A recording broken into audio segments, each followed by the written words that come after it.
Hey guys, it's Nathan from Bedroom Producer, and today I'm gonna show you how Bad Habits by Ed Sheeran was made.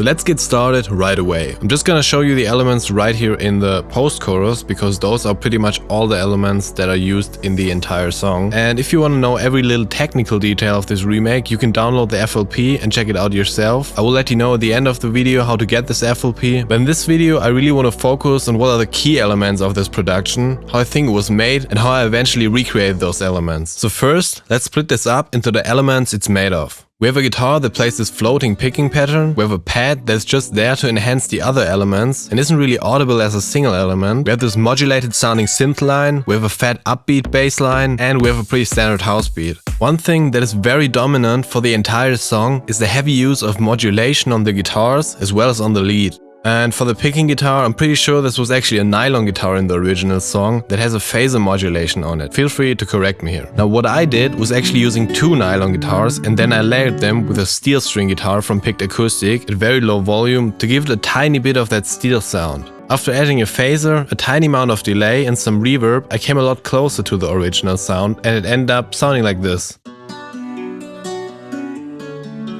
Now the next element is the pad. It's so low in volume that it's actually not audible as a single element, but it really adds a nice atmosphere to the guitars. It's basically just there to enhance them. To recreate this effect, you can just pick any synth brass or pad and cut off the high frequencies. I used those two presets here from DAW and I'm, and cutting out those frequencies will push the sound more in the background and it will almost hide itself in the mix, while still helping enhancing it. Now I'm not sure if there's actually a phaser on the pad as well, but it just blends so well with the guitars when the phaser is on, so I put it on there as well. Let's get to the trickiest part. The synth melody. Now from what I can hear, we have a guitar here that is playing the top melody with a very heavy modulation applied. This one is playing pretty much throughout the entire song and it's most noticeable in the second part of the chorus. Then in the post-chorus section, which is the section we are at right now, there's another layer coming in emphasizing the higher octave. And I believe this is actually a synth or some kind of very heavy processed guitar sample preset. And instead of trying to recreate the heavy modulation chain on the lower octave guitars, I just directly searched for a preset with the exact tone. I found those two presets here in FM8 and Prism, and those presets are actually not sample based guitars. They're completely synthesized, which gives them the special tone. For the higher octave, I found an electric guitar preset from Flex, and this one actually sounds really similar to the high lead in the original. And to fill up the lead even more, I add this nylon guitar from Nexus, which gives the entire lead a more guitarish sound. And I also added a muted Stratocaster, also from Flex, to emphasize the higher octave even more. Now all of those lead presets have some kind of modulation applied, like chorus, phaser or flanger. And this also gives the lead this unique character. Here's how it sounds without any processing, and here's with. Now let's get to the element that I think turned out to be the most accurate in this remake, the bass. And this bass actually kinda sounds like a slap house bass because of its percussive attack. But what makes this bass so unique is actually the muted guitar it's layered with. This gives it a more organic sound and it also totally makes sense as an Ed Sheeran song. For the bass, I started with this preset I made in Serum. Then I added a Cashmere bass one shot. Those two sounds fill out the high and mid frequencies. And I also added a tweaked preset from Monarch to fill out the lower frequencies.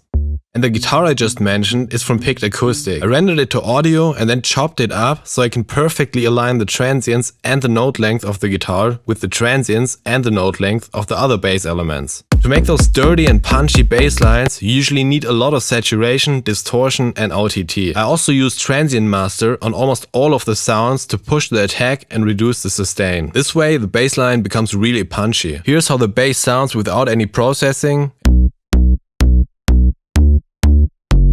And here's with.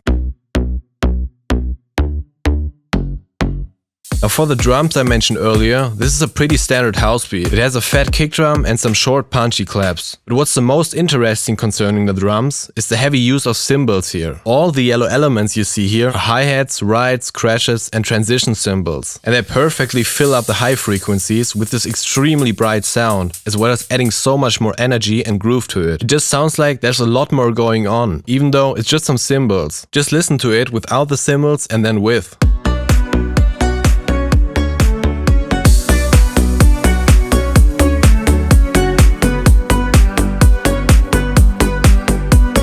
And that's pretty much it. Making this remake was actually quite interesting. It definitely took me way longer than my other remakes, and it always amazes me how perfectly every element in this pop song sits. Anyway, if you enjoyed this video, give it a thumbs up, and if you actually want to download the project file yourself, you can do so as soon as we hit 200 likes on this video. Also, feel free to check out my other remakes and tutorials. You can find all the links in the description. So thanks for watching, and we'll see each other in the next video.